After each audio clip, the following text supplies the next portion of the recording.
BMW Active Toureris. Nauja techninė apžiūra. Sava eiga iš pirmo karto. Iš vokiečio kiemo. Pirktas oro srauto defektų. Remontas kainavo tik tai 30 euriukų. Nes vokiečiai nesugebėjo susiremontuoti. Nemoka kompiuterių naudotis. Tai va, galite įsigyti tokį daiktą. 15 metų, 2 litrai, 110 kW. Su šildomom sėdynėm, su klimatroniku, su TV. Pasižiūrėkit, kaip gražu vairiukai. Saloniukai tvarkingi. Vienas savininkų. Tamsinti langai. Grandinės nebarška, viskas keista. Daryta.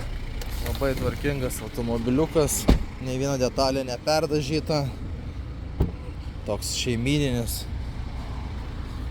Šarano nenupirksit už tokius pinigus nieko. Čia BMW galite įsigyti.